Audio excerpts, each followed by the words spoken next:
flat on the rest. We're going to be making peeling cuts.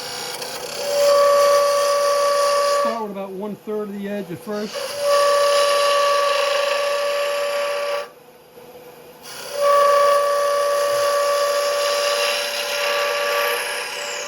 As you move down, you can take more. You should have more support on this side.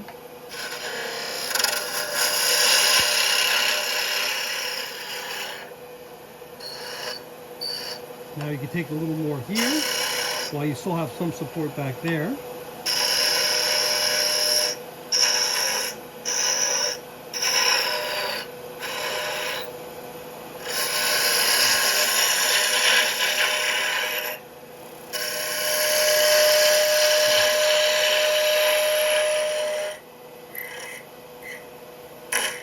Now you notice if I try to go in with the peeling cut now, there's so little support and it's so far away from where it's being held. But if we go to a planing cut, there's much less pressure on the wood this way, especially if you support it in the back with your finger. I'm moving the skew and the skew's edge, and I'm getting some extra control with my thumb. And I'm just going to make a point here.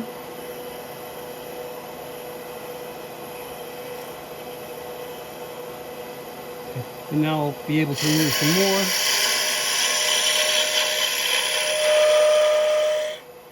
And you'll hear that. But if you come back with a planing cut, you'll get less vibration. I'm going to come about halfway, as far as I could bring the skew over, and start removing a little more from here.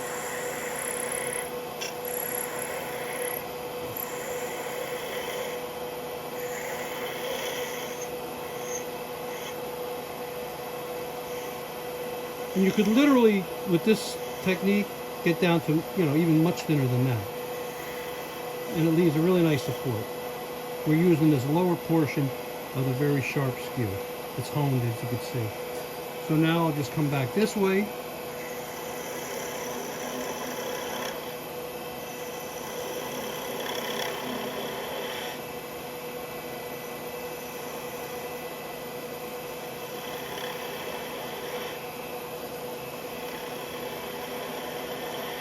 Not only do you get support when you do this, you're also feeling the finish.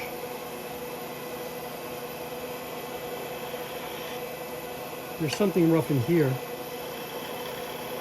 It's unfortunate. It might be the pith. I don't think so. Maybe, no, there's something there.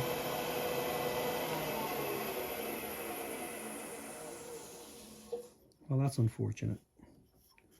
But we're going to go ahead anyhow. You get the idea. There you go, very thin. Not having much luck with this.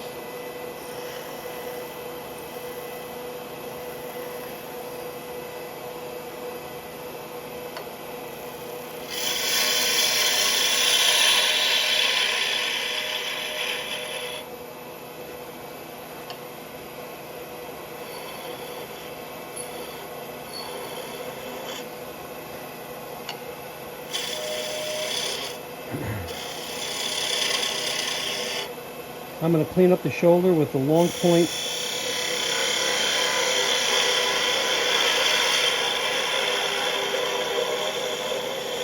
Right on down, being careful not to go too much.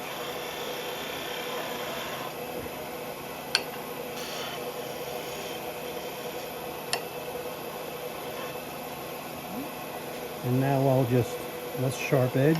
I'm just going to, with the long point, shear that back a little. Now I need to buy a little room here.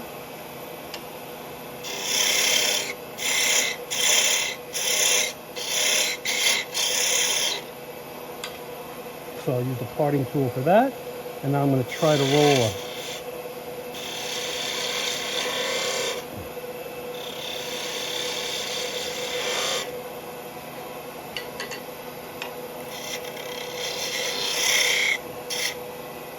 Now I have room. I can come in now with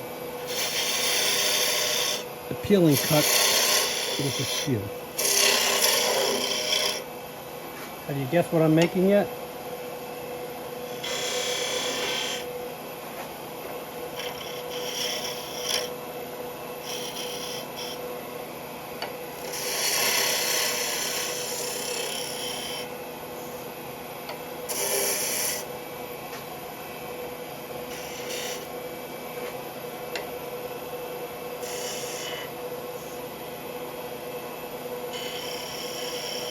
Usually you shouldn't go uphill, it's just going from the slightly smaller diameter to the larger diameter.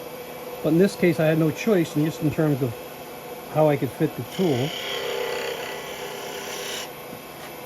I'm going to clean up this shoulder also.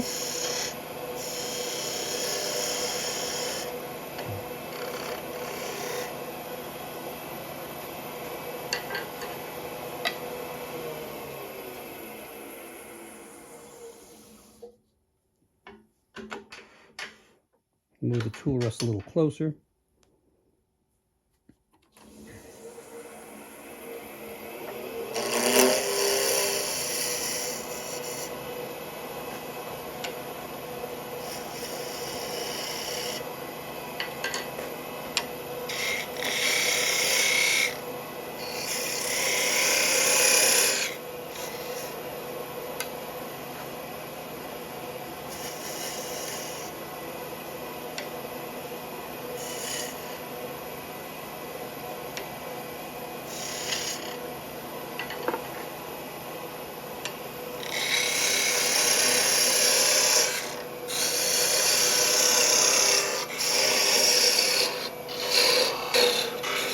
Well, before parting off,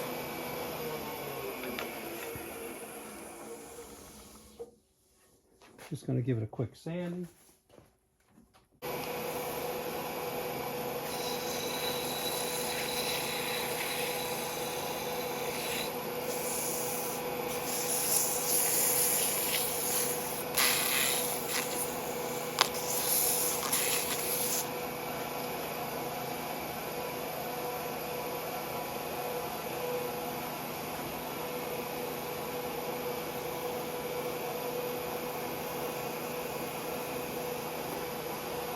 Give it a little finish with the shellac-based seal coat, which is a de-waxed shellac, and it's the perfect base for any. Gotta be careful here, I'm close to the jaws.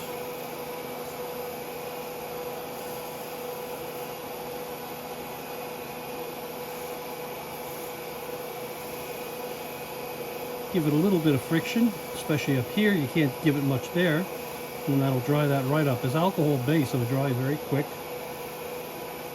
So here's a tip. If you want to part this off, you might be tempted, because it's so often stressed to bring the tool rest close to the work, that you could go like this. But look what would happen. Okay, the parting tool could find its way here between the jaws and this portion of the rest. So pull it back farther, right here, make sure it clears, and then go ahead and part. At this point, I'm actually going to go with the thinner parting tool.